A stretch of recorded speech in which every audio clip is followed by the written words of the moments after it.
In this video, we're going to take a look at basic operations with numbers. So let's take a look at the fixnum class and see what instance methods go along with it. And that's the thing to keep in mind. Even though they look like operators, specifically multiplication, plus, minus, all those, they're really instance methods applied to the class. And these equally apply to floating point as well. I have IRB running here in a lower window so we can try some of these out. So let's specify a couple of integers. So let's try that first operator.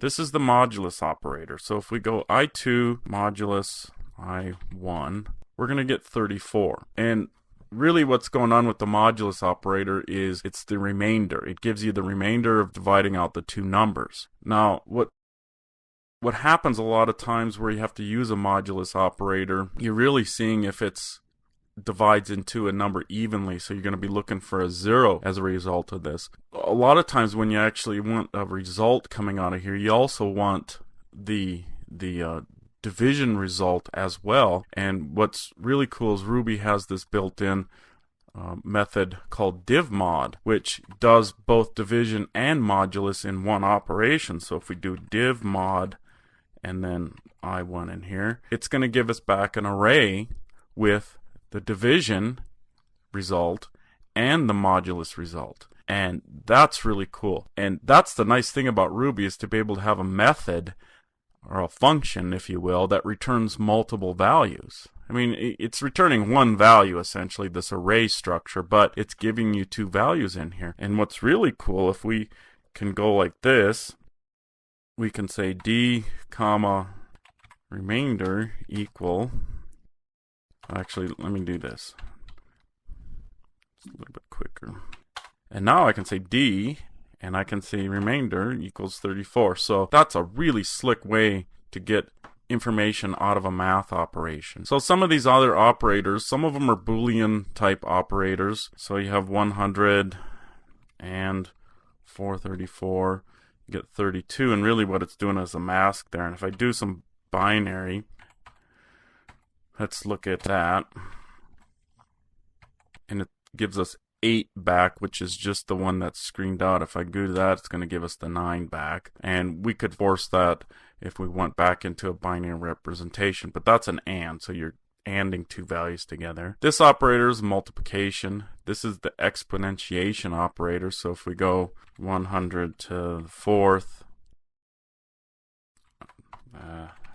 there we go. I don't know. The caret's used in a lot of other languages, and I get kind of stuck on that one. And that's actually a different type of bit operator. I think it slides it over 4 bits. We have our plus, we have minus, there's some odd ones in here. I wouldn't concern yourself too much about it unless you need them specifically. But so we have division, we have these comparators.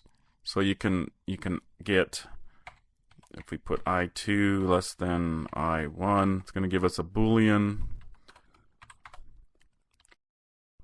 comparison. We can get the individual element in the number.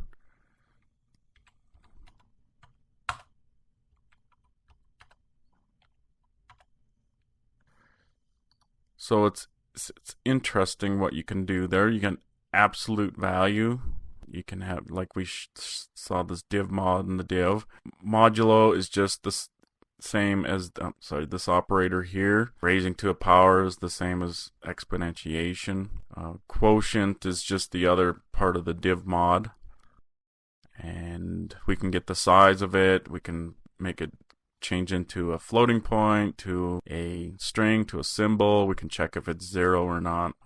Do an OR on it and do a NOT. So those are the basic operations. You see how you apply. Most of them are going to take two values to do, or you can, if it's typically how it works is if you see it's an English type alphanumeric thing, it's going to be used in this method.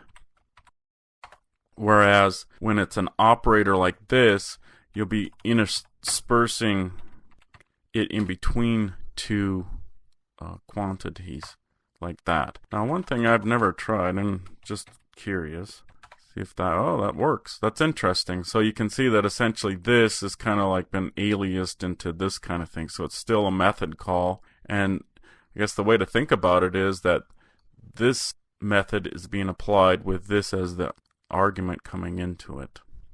So there's some basic math with numbers in Ruby.